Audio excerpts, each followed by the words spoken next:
അതിനുശേഷം അവിടെ BJPയുടെ കേന്ദ്ര നേതൃത്വമൊക്കെ ആയിട്ട് കൂടി ആലോചിച്ചു. ഇന്നലെയും മിനിഞ്ഞാന്നുമായി രാജീവ്ജിയും ഞാനും ഒക്കെ ഡിസ്കസ് ചെയ്ത ശേഷമാണ് ഈ സ്ഥാനാർത്ഥിയെ തീരുമാനിച്ച് ഇന്ന് ഡിക്ലെയർ ചെയ്തിട്ടുള്ളത്. ആദ്യഘട്ടത്തിൽ മത്സരിക്കേണ്ട എന്നുള്ളൊരു നിലപാടിലായിരുന്നല്ലോ BJP സംസ്ഥാന നേതൃത്വം. ഒരിക്കലും മത്സരിക്കുന്നില്ല എന്നും ആരും പറഞ്ഞിട്ടില്ലല്ലോ. അത് മാധ്യമങ്ങൾ തന്നെ സൃഷ്ടിച്ചതല്ല, ചില ആളുകൾ പറഞ്ഞ കാര്യമല്ലേ. കാര്യം ഇത് ഉത്തരവാദിത്തപ്പെട്ട് പറയേണ്ടത് ഒന്നുകിൽ NDA കൺവീനറായിട്ട് ഞാൻ പറയണം, അതല്ല എന്നുണ്ടെങ്കിൽ ഇത് പറയേണ്ടത് NDAയുടെ ചെയർമാനായിട്ടുള്ള രാജീവ്ജിയാണ് പറയേണ്ടത്. അദ്ദേഹവും പറഞ്ഞിട്ടില്ല, ഞാനും പറഞ്ഞിട്ടില്ല. അങ്ങനെ പറയാത്തൊരു കാര്യത്തെ കുറിച്ചിട്ട് ഒഫീഷ്യലായിട്ടല്ലാത്ത ആരെങ്കിലും എന്തെങ്കിലും പറഞ്ഞിട്ടുണ്ടെങ്കിൽ അത് തെറ്റാണ്. അത് ഇന്നിപ്പോൾ ബോധ്യപ്പെട്ടല്ലോ. നാളെ നോമിനേഷൻ കൊടുക്കുകയാണ്, 11 മണിക്ക് ഞാനും പോകുന്നുണ്ട്. അതിന്റെ കാര്യങ്ങളൊക്കെ നടക്കുകയാണ്. ഇടുക്കി ജില്ലയിൽ പുറത്താക്കിയ ആളുകളെ BJP പാർട്ടിയിലേക്ക് സ്വീകരിക്കുന്നു, അങ്ങനെ BTJs ഇപ്പം ആരും പുറത്താക്കിയതല്ല. ഒരാളുമായിട്ട് പോയി ജോയിൻ ചെയ്യാൻ വേണ്ടി ചെന്നിരുന്നു. അവര് പക്ഷേ BJP എടുത്തിട്ടില്ല, ഒന്നുമില്ല. അവരെടുത്തിട്ടില്ല. ഒന്നാമതെ BJP അംഗത്വം പോലും ഇല്ലാത്ത ഒരാളാണ് കേരള കോൺഗ്രസിൽ ഇപ്പോൾ അവിടെ മത്സരിക്കാൻ BJP സ്ഥാനാർത്ഥിയെ പ്രഖ്യാപിച്ചിരിക്കുന്നത്. അത്ര ഒരു ദുരവസ്ഥയുണ്ടോ പാർട്ടിക്ക്, മുന്നണിക്ക് ഇതുപോലെ ആളില്ലാത്തൊരവസ്ഥയുണ്ടോ?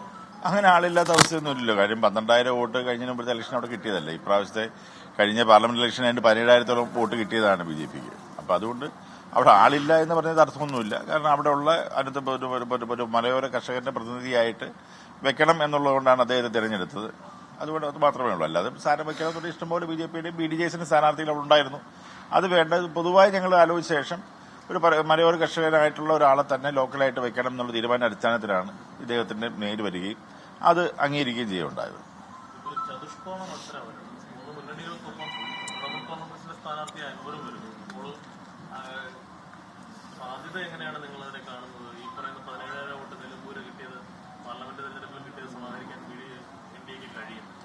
തീർച്ചയായും അത് കഴിയുന്നു തന്നെയാണ് ഞങ്ങൾ പ്രതീക്ഷിക്കുന്നത്. കാരണം അതിനുള്ള വർക്കുകൾ കംപ്ലീറ്റ് നമ്മൾ വളരെ സജീവമായി ചെയ്യുന്നതിനുള്ള ഒരു മാപ്പ് ഞങ്ങൾ നാളെ ഉണ്ടാക്കുന്നുണ്ട്. അതിനുശേഷം എന്റെ വർക്കുകളെല്ലാം ഫുൾ സ്വിംഗിൽ പോകുന്നതായിരിക്കും.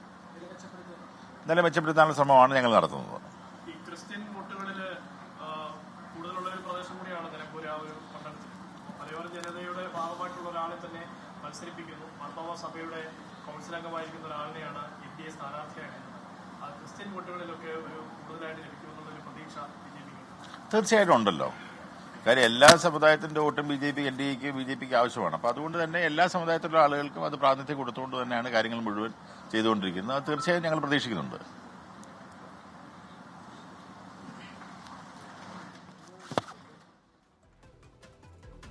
തുഷാർ വെള്ളാപ്പള്ളി മാധ്യമങ്ങളോട് സംസാരിക്കുകയായിരുന്നു. ഇത്തരത്തിലുള്ള എന്താണ് അവിടുത്തെ മലയോര കർഷകനെ സ്ഥാനാർത്ഥിയാക്കണമെന്ന ആഗ്രഹത്തിലാണ് BJP അല്ലാത്തൊരാളെ സ്ഥാനാർത്ഥിയാക്കേണ്ടി വന്നത് എന്നതൊക്കെ കാര്യങ്ങൾ തുഷാർ വെള്ളാപ്പള്ളി പറയുകയായിരുന്നു.